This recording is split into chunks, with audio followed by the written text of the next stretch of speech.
ही update आपण पाहतोय। मुंबई प्रभाग क्रमांक 177 मधून कल्पेशा कोठारी विजयी झालेले आहेत। भाजपच्या कल्पेशा कोठारी यांनी ही विजयी पताका रोवलेली आहे। भाजपने आणखी एका जागेवर आपलं यश मिळवलेलं आहे।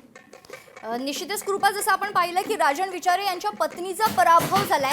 लोकसभा निवडणुकीची आठवण करून देते। त्या निवडणुकीत देखील त्यांना आपलं अस्तित्व टिकवता आलं नव्हतं। आता मात्र महानगरपालिका निवडणुकीत काही वेगळं होईल का? राजन विचारे यांचं फॅक्टर, यांचं मॅजिक काम करेल का, अशी कुठेतरी अपेक्षा होती खरं तर ठाण्यामध्ये ठाकरेंच्या शिवसेनेला। मात्र पुन्हा एकदा राजन विचारे यांचा फॅक्टर कामात आलेला नाहीये। आपण एक जळगाव महानगरपालिकेच्या निवडणुकीच्या निकालावर लक्ष घालूयात। भारतीय जनता पक्ष 46, जळगावमध्ये युवीटी सेनेला खरं तर 5 जागा मिळवण्यात या ठिकाणी यश मिळालंय, तर इतर 1 वर आहेत।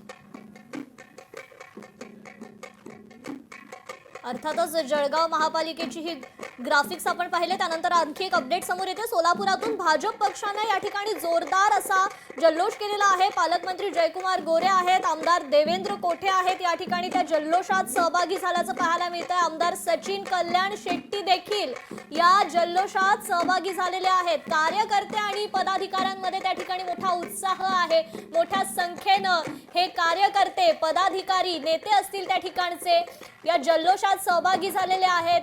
गुलाल उधळण्यात येतोय एकूणच या कार्यकर्त्यांकडून। भाजपकडून हा सर्वत्र जल्लोष केला जातोय।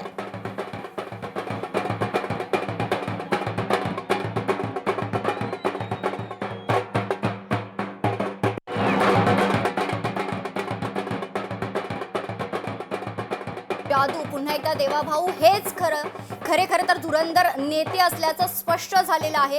भारतीय जनता पक्ष पुन्हा एकदा महाराष्ट्रात, राज्यात नंबर 1 पक्ष झाला। जळगावचे दृश्य आपण पाहतोय, कुठे जल्लोष होतोय तर कुठेतरी मात्र राडा झालेला पाहायला मिळतंय। जळगावमध्ये मोठ्या प्रमाणात कार्यकर्ते असतील आक्रमक झाल्याचं पाहायला मिळतंय। पोलिसांना त्या ठिकाणी हस्तक्षेप करावा लागतोय।